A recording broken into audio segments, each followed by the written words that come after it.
इफम और एचआरए ने सीजेएम इम्फाल पश्चिम द्वारा सीबीआई की क्लोजर रिपोर्ट खारिज करने के आदेश का स्वागत किया। डॉक्टर युमनाम राधेश्याम ने तेजपुर में नया कम्युनिटी हॉल किया उद्घाटन। मणिपुर में शीघ्र सरकार गठन की अपील। मणिपुर में गरिमा और उत्साह के साथ मनाया गया 77वां सूचना एवं जनसंपर्क दिवस 2025। एक संगठन जो स्वयं को जोगाम बता रहा है ने आज NSCN-IM को कड़ी चेतावनी जारी की है। यह चेतावनी एक वरिष्ठ नागा नेता की कथित बयान के बाद आई है और इससे तनाव की स्थिति उत्पन्न हुई है। प्रद्योत किशोर देव वर्मा जल्द बनाएंगे उत्तर पूर्वी का नया क्षेत्रीय राजनीतिक मोर्चा। बॉम्ब थ्रेट ईमेल से हैदराबाद की राजीव गांधी अंतर्राष्ट्रीय हवाई अड्डे में मचा हड़कंप। Indigo flight Mumbai divert. Pakistani agent बयान को लेकर हेमंत बिस्वा शर्मा और गौरव गोगोई के बीच गर्मागर्म राजनीतिक पाकिस्तानी एजेंट। आंध्र प्रदेश के वेंकटेश्वर मंदिर में एकादशी के दिन भागदौड़, 9 लोगों की मौत। तंजानिया में बवाल, चुनावी हिंसा में 700 लोगों की मौत का विपक्ष का दावा।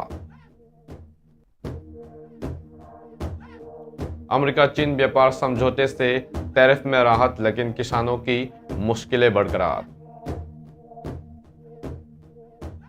ब्राजील के सबसे घातक पुलिस कार्रवाई पर हंगामा, 19 वर्षीय युवक का काटा सिर, पैर पर लटकाने का आरोप।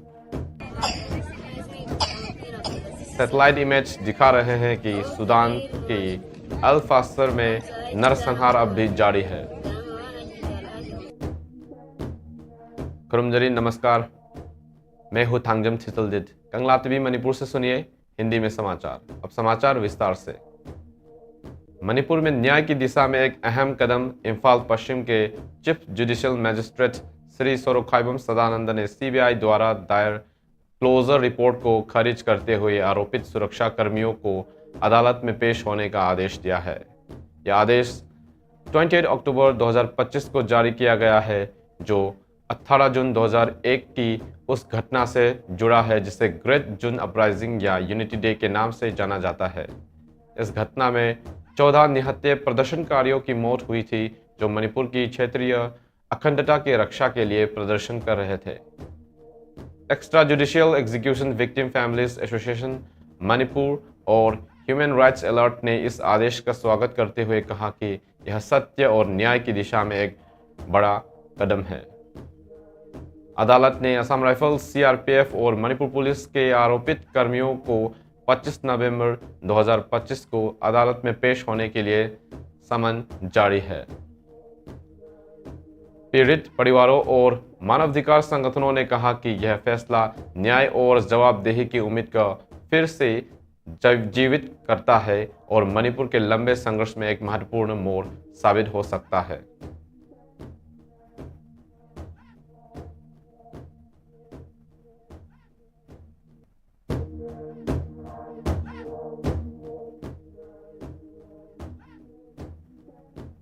यांगलम विधानसभा क्षेत्र के अंतर्गत तेजपुर में नवनिर्मित कम्युनिटी हॉल का आज डॉक्टर युमनाम राधेश्याम विधायक यांगलम SC द्वारा उद्घाटन किया गया। यह हॉल 2 चरणों में विधायक लोकल एरिया डेवलपमेंट फंड के तहत निर्मित किया गया है और इसके उद्देश्य स्थानीय समुदाय के लिए बैठकों, सामाजिक आयोजनों और जन कल्याण से जुड़ी गतिविधियों के लिए एक साझा मंच उपलब्ध कराना है। उद्घाटन समारोह में संबोधित करते हुए डॉक्टर राधेश्याम ने मणिपुर में लंबे समय से जारी राष्ट्रपति शासन पर चिंता व्यक्त की। उन्होंने कहा कि निर्वाचित सरकार के अभाव ने राज्य में शांति और विकास दोनों को प्रभावित किया है। उन्होंने कहा, नई सरकार का गठन अत्यंत आवश्यक है। अगर यह देरी जारी रही तो इसका गंभीर राजनीतिक असर भाजपा नेतृत्व वाली NDA सरकार पर पड़ सकता है। डॉक्टर राधेश्याम ने यह भी कहा कि सरकार गठन में हो रही देरी शायद केंद्र नेतृत्व द्वारा उचित समय पर निर्णय लेने की रणनीति का हिस्सा हो सकती है। हालांकि उन्होंने आशा व्यक्त की कि नई सरकार जल्द ही बन जानी चाहिए। जब उनसे 15 नवंबर के बाद सरकार गठन की अटकलों के बारे में पूछा गया तो उन्होंने किसी भी समय सीमा की पुष्टि करने से इनकार किया, लेकिन यह भी जोड़ा कि लगातार बनी राजनीति अनिश्चितता से भाजपा और उसके निर्वाचित प्रतिनिधियों दोनों को नुकसान हो सकता है। इस अवसर पर तेजपुर के स्थानीय निवासी, वरिष्ठ नागरिक और समुदाय के प्रमुख लोग उपस्थित रहे हैं। उन्होंने क्षेत्र के विकास और सामुदायिक कल्याण के लिए विधायक के प्रयासों की सराहना की। नए कम्युनिटी हॉल के उद्घाटन से स्थानीय लोगों में उत्साह का माहौल है और उन्हें उम्मीद है कि इससे सामुदायिक भागीदारी और क्षेत्रीय विकास को नई दिशा मिलेगी।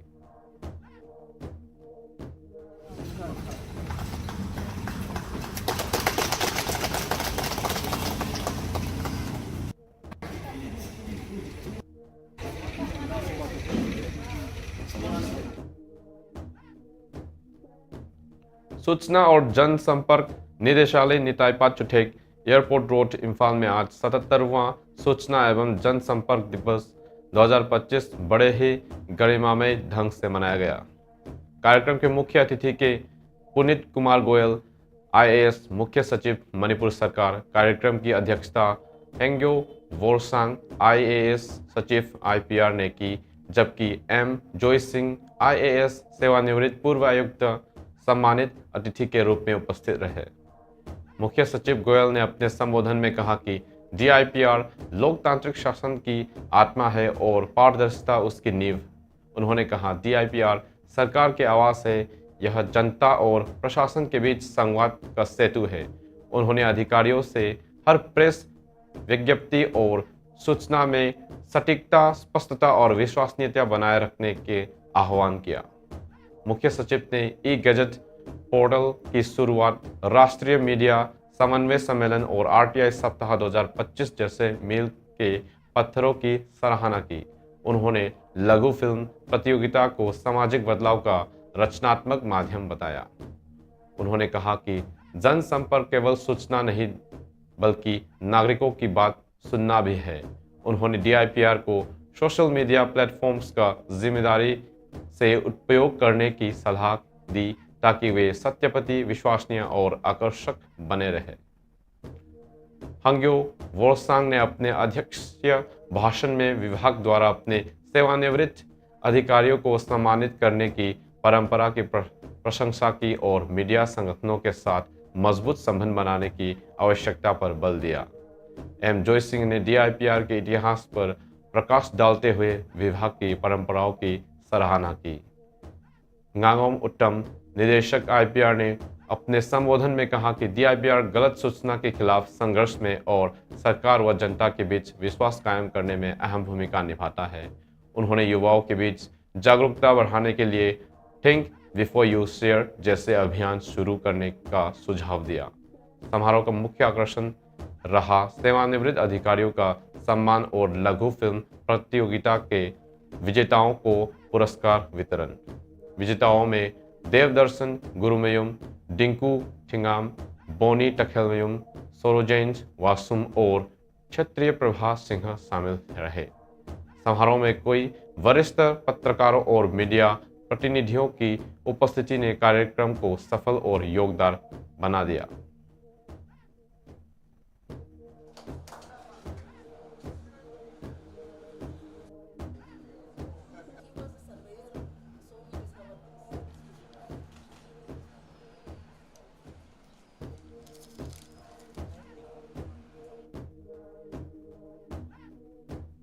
जोंगाम थांगबाल के नाम से जारी एक नोट में कहा गया कि डिप्टी एटॉर्नी लॉन्सर NSCN IM GPRN NO lieutenant general VS एडहम के कथित रूप से कहा था कि यदि कुकीज चाहे तो चुरचानपुर अलग कर देने पर नगा पूरा समर्थन देंगे। जोगाम ने इस कथित बयान को अपनी समुदाय और पूर्वजों की जमीन के लिए खतरा बताया। नोट में आग्रह और स्पष्ट चेतावनी दी गई कि ऐसे बयान बर्दाश्त नहीं किए जाएंगे तथा दोहराए जाने पर कार्रवाई की चेतावनी भी दी गई है, जिससे स्थानीय समुदाय में चिंता बढ़ गई है। अब तक NSNIM की ओर से आधिकारिक प्रतिक्रिया नहीं आई है। स्थानीय प्रशासन और सुरक्षा एजेंसियों ने मामले को त्वरित जांच कर तनाव कम करने की आग्रह किया गया है। सामुदायिक प्रतिनिधियों ने शांति और संवाद के जरिए ही समस्या का समाधान कराने का आह्वान किया है। हम इस खबर पर नज़र बनाए रखेंगे और जैसे ही पक्षों और प्रशासन की ओर से और जानकारी आएंगी हम आपको अपडेट देंगे।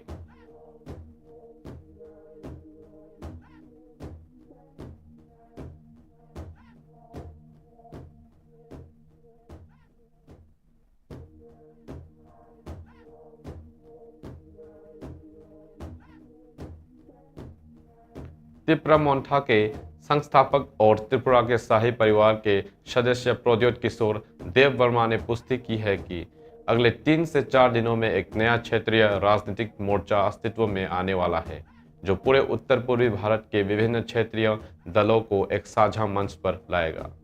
सोशल मीडिया के माध्यम से जानकारी साझा करते हुए देव वर्मा ने बताया कि मेघालय, नागालैंड, अरुणाचल प्रदेश, डिमा हसाओ, मणिपुर और मिजोरम के कई क्षेत्रीय दलों के साथ बातचीत चल रही है। इस पहल का उद्देश्य क्षेत्र की राजनीतिक आवाज़ों को एकजुट करना और राष्ट्रीय स्तर पर उत्तर पूर्व की प्रभावशीलता को मजबूत करना है। उन्होंने कहा, आने वाले दिनों में मैं उत्तर पूर्व के सभी क्षेत्रीय दलों से बात करूंगा और जल्द ही औपचारिक घोषणा कर दूंगा ताकि सभी अटकलों पर विराम लग सके। देव वर्मा ने जोर देकर कहा कि दिल्ली तब ही उत्तर पूर्वी के लोगों को गंभीरता से लेगी जब यह क्षेत्रीय एकजुट होकर अपनी बात रखेगा। उन्होंने कहा, अगर हम आपस में राजनीतिक लड़ाई लड़ते रहेंगे तो हम कुछ नहीं मिलेगा, लेकिन जब हम एकजुट होकर अपनी आवाज़ उठाएंगे तभी हमारी बात सुननी चाहिए जाएंगी। उन्होंने आगे कहा कि इस गठबंधन के निर्माण में त्रिपुरा मोन्ठा की भूमिका अहम होगी। अगर हम टीम नॉर्थ ईस्ट बनकर लड़े तो हम सब जीत सकते हैं, देव वर्मा ने कहा। राजनीतिक विश्लेषकों को मानना है कि यह एक ऐसा कोई क्षेत्रीय मोर्चा उत्तर पूर्व की राजनीति में बड़ा बदलाव ला सकता है। इससे छोटे दलों की ताकत बढ़ेगी और राष्ट्रीय दलों का दबदबा कम हो सकता है। हालांकि सफलता इस बात पर निर्भर करेगा कि क्या विभिन्न क्षेत्रीय दल अपने अपने हितों से ऊपर उठकर मिलकर काम कर सकते हैं। नए मोर्चे की औपचारिक घोषणा अलग कुछ दिनों में होने की संभावना है।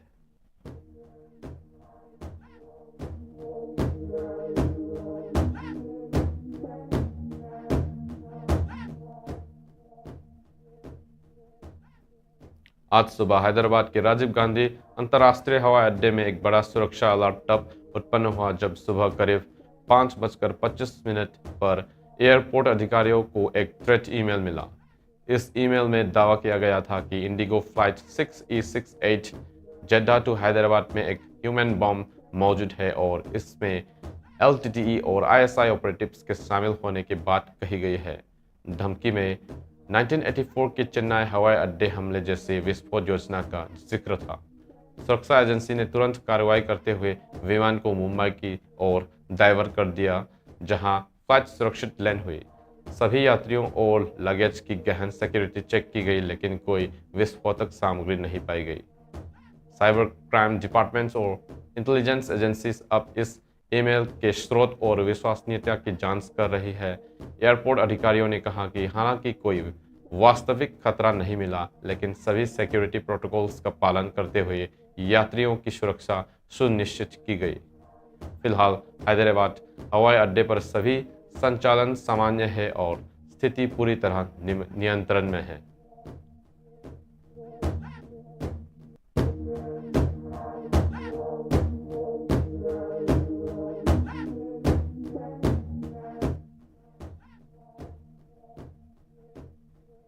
असम में एक बार फिर मुख्यमंत्री हिमंत बिस्वा शर्मा और कांग्रेस MP गौरव गोगोई के बीच तीखी जुबानी जंग छिड़ गई है। शर्मा ने शुक्रवार को दोहराया कि गौरव गोगोई 100% पाकिस्तान एजेंट है और उन्हें फॉरेन पावर ने भारत में प्लांट किया गया। हिमंत बिस्वा शर्मा ने कहा कि उनके पास पक्के सबूत है और उन्हें गोगोई की चुनौती दी कि अगर यह आरोप झूठा है तो वह डिफेमेशन केस दर्ज करे। गौरव शर्मा ने गोगोई यह भी दावा किया गया है कि मामला पाकिस्तानी गायक एजेंट जुबिन गार्ग की मौत से Purely जुड़ी कांड पाकिस्तानी से एजेंट संबंधित আৰু है মই और কোৱা কাৰণে इसमें সাহস foreign আছে links যদি की মোৰ भूमिका ওপৰত हो सकती ডিফামেশ্যন है। কেছটো দিয়ক। इसके जवाब में गौरव गोगोई ने कड़ी प्रतिक्रिया दी, कहा कि शर्मा चीफ मिनिस्टर पद के योग्य नहीं है। उन्होंने कहा कि ऐसे बयान गंभीर मुद्दे से जनता का ध्यान भटकाने की कोशिश है और यह शर्मा की राजनीतिक हताशा दिखाता है। जैसे जैसे 2026 असेंबली इलेक्शंस नजदीक आ रहे हैं, बीजेपी लेड गवर्नमेंट और कांग्रेस के बीच यह राजनीतिक टकराव और तेज हो गया है। अब तक कोई सबूत राजनीतिक नहीं हुआ है, लेकिन विपक्ष ने इस गंभीर आरोप के लिए सरकार से जवाब मांगा है। Gaurav Gogoi hasn't yet spoken a word against a person who sang the Bangladeshi national anthem in Barak Valley. Gaurav Gogoi Pakistani agent, purely Pakistani agent. আৰু মই কোৱা কাৰণে সাহস আছে যদি মোৰ ওপৰত ডিফামেশ্যন কেছটো দিয়ক। হি ইজ এ পিয়ৰ পাকিস্তান এজেণ্ট। মোৰ লগত যিমান তথ্য আছে মই যিদিনাখন আপোনালোকক দিম সিদিনাখন আপোনালোকে গম পাব। आंध्र प्रदेश के श्री काकुलम जिले में कासेबुका इलाके में स्थित श्री वेंकटेश्वर स्वामी टेम्पल में आज एक दर्दनाक हादसा हुआ। 8 महिलाएं और एक बच्चा समेत कुल 9 श्रद्धालुओं की भागदौड़ में मौत हो गई है। यह घटना कार्तिका एकादशी में के मौके पर हुई है, जब करीब 15,000 से 25,000 लोग मंदिर में एकत्र हो गए हैं, जो मंदिर की क्षमता से कई गुना ज्यादा थी। आंखों देखी गवाहों के अनुसार रेलिंग टूटने के अवतरफी मंच गई है और एंट्री व एग्जिट का रास्ता एक ही होने का वजह से भागदौड़ तेजी से फैल गई। अधिकारियों का कहना है कि यह एक प्राइवेट टेम्पल मैनेजमेंट बिना सरकारी अनुमति के इतना बड़ा आयोजन कर रहा था। प्रधानमंत्री नरेंद्र मोदी ने मृतकों के परिवारों को 2 लाख और घायलों को 50,000 की राहत राशि देने की घोषणा की है।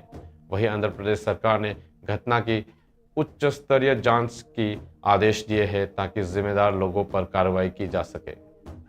सभी घायलों को नजदीकी अस्पताल में भर्ती कराया गया है और राहत कार्य जारी है। यह दुखद घटना एक बार फिर धार्मिक आयोजनों में क्राउड कंट्रोल और सेफ्टी मैनेजमेंट पर गंभीर सवाल खड़े करती है।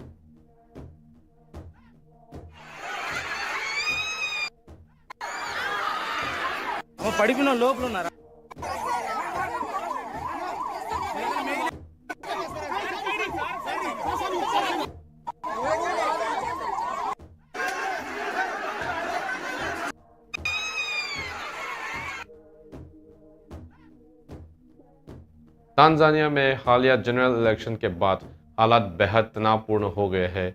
मुख्य विपक्षी पार्टी छामा-छा डेमोक्रेसिया ना मैंडियालियो छादेमा का दावा है कि दार इस सलाम मुआंजा समेत कई शहरों में हुई हिंसा में करीब 700 लोग मारे गए हैं।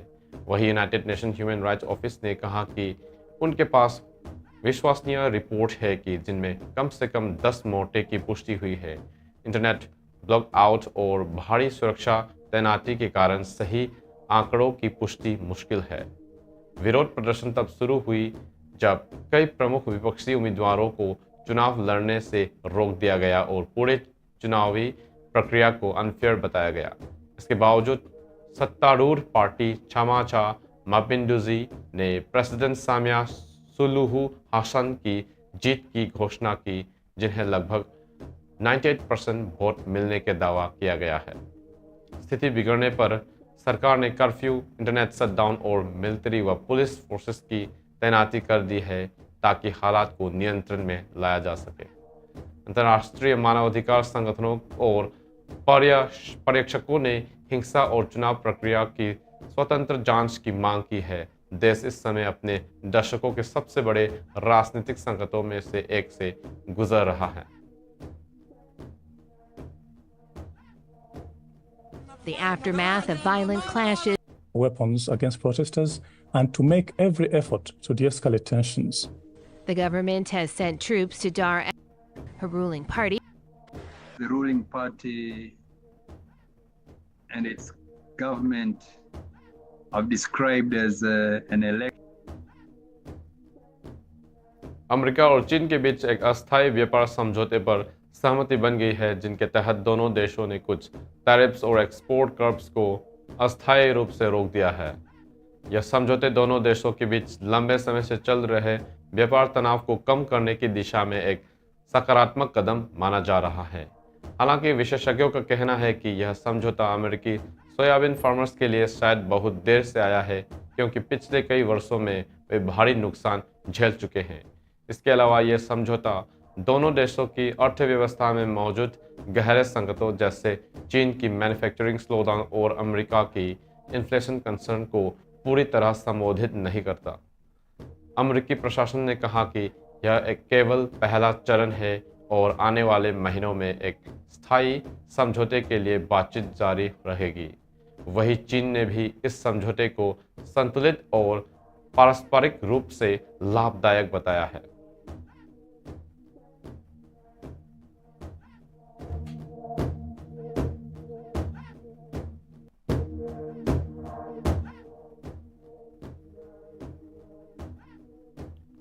ब्राजील के रियो डी जेनेरो में कमांडो वर्मेलो गैंग के ठिकानों पर कॉम्प्लेक्सो डो एलेमो और कॉम्प्लेक्सो दा पेन्हा फेवेला क्षेत्र में की गई पुलिस छापमारी अब पूरी देश में आक्रोश का कारण बन गई है।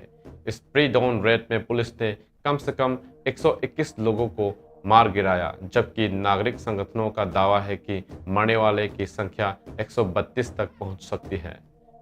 इसी दौरान पुलिस पर अमानवीय बर्ताव के गंभीर आरोप लगे हैं। एक 19 वर्षीय युवक, जिसे कथित रूप से गैंग सदस्य बताया जा रहा है, का सिर काटकर पैर पर ट्रॉफी की तरह लटकाया गया। युवक की मां ने आरोप लगाया कि पुलिस ने उसके बेटे को गला रेटा और बिना किसी चेतावनी के उसे गोली मार दी। इस घटना के बाद फेवेला इलाकों में विरोध प्रदर्शन शुरू हो गए हैं। लोग सफेद कपड़े पहनकर गवर्नर क्लॉडियो कैस्ट्रो के इस्तीफे और पूरी घटना की निष्पक्ष जांच की मांग कर रहे हैं। वहीं राज्य सरकार ने इस कार्रवाई को नार्को टेररिज्म के खिलाफ जरूरी कदम बताया है, लेकिन राष्ट्रीय और अंतर्राष्ट्रीय ह्यूमन राइट्स ग्रुप्स का कहना है कि ऐसे अभियान समाज के कमजोर वर्गों में डर पैदा कर रहे हैं और अपराध की जड़ पर कोई असर नहीं डाल रहे हैं।